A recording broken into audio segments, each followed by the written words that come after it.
myself Amtul, a lecturer in physics from Raj College, Nizamabad. So, we will discuss about what is elastic moving coil galvanometer or elastic galvanometer. First, the main aim of this galvanometer is it will measure the charge quantity. Just to measure the charge quantity. So it's the main aim, and its diagram and principle is given. So, and what is the principle? When a current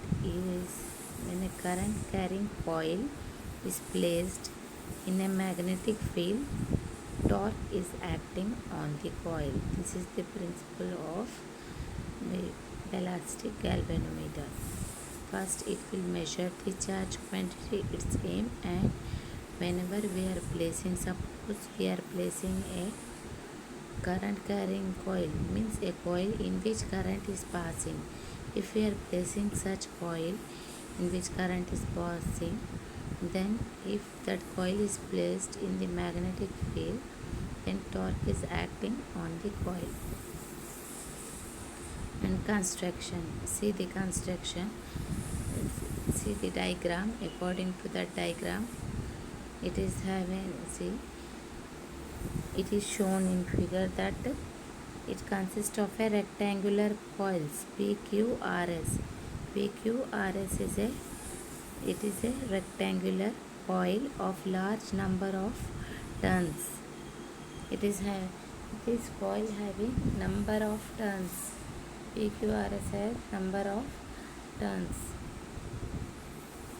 This coil is suspended by means of phosphorus bronze.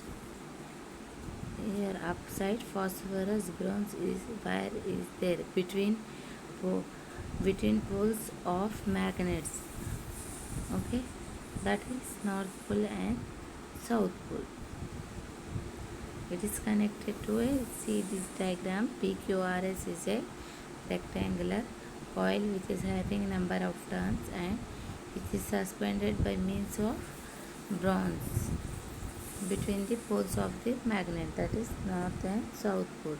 Here you can see that between two magnetic poles, N represents North and S represents South. So North and these are the poles of the magnet.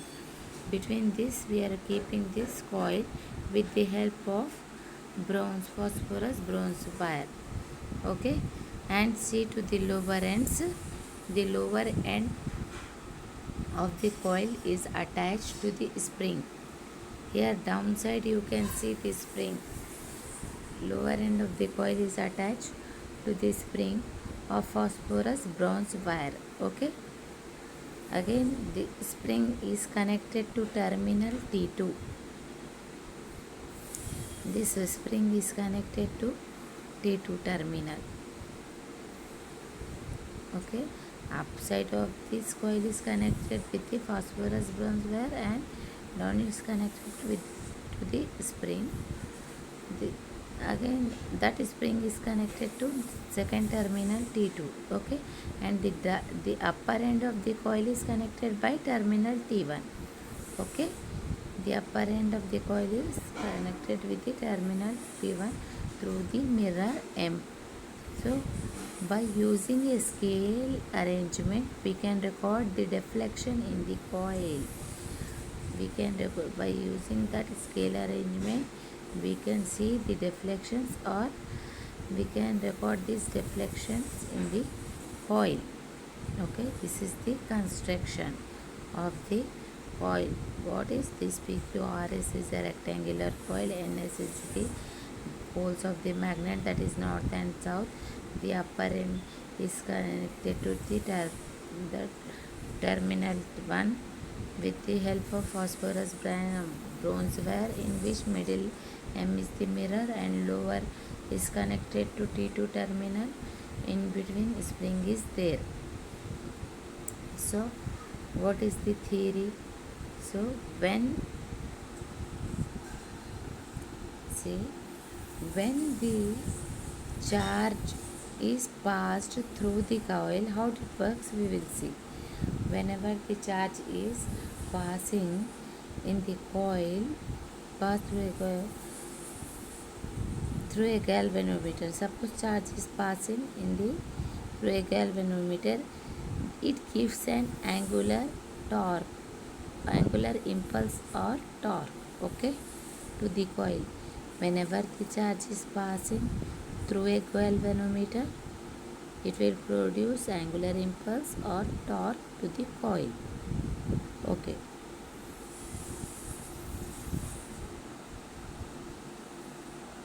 So, due to this angular impulse, the coils make oscillation. Due to this angular impulse only, or you can say torque, due to this torque, the coil is making oscillations. Coil starts oscillating. Okay, first what happens? Charges pass through the galvanometer. This charge will give rise to torque. Due to this torque, it will make oscillations. So, let N be the number of turns in the coil. Capital N be the number of turns in the coil, and capital A is the area of the coil. We are calculating that capital N is the number of turns and capital A is the area of the coil. So, B is the magnetic induction and I is the current passing in the coil. Okay, so then the torque is given by the torque acting in the coil is given by, see what we are saying, N is the capital N is the number of turns, A is the area, B is the magnetic induction and I is the current. So torque acting is given as tau is equal to N capital N I A B sin theta. Okay, A B sin theta.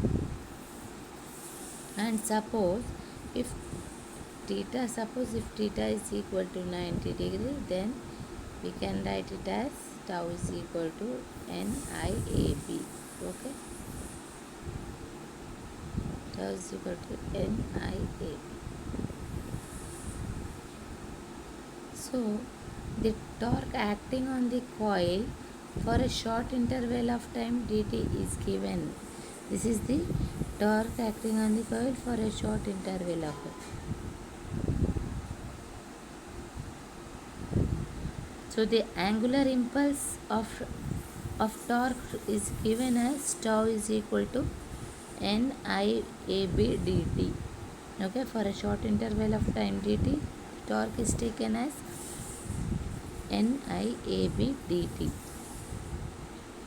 But we know that angular momentum is nothing but L is equal to capital L is equal to I omega. Angular momentum, it is written as L is equal to I omega, where I is moment of inertia and omega is angular velocity. I is moment of inertia and omega is angular velocity.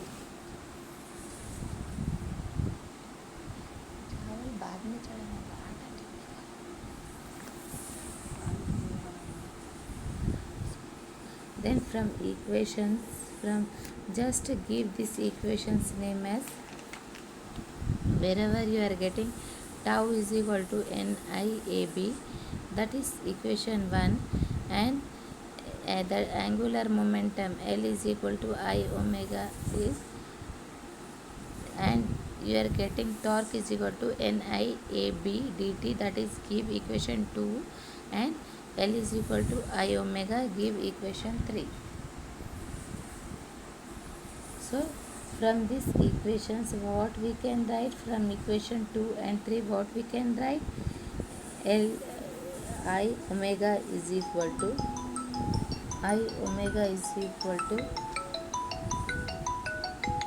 NIAB dt. Okay, again we know that kinetic energy of a rotating coil is given as kinetic energy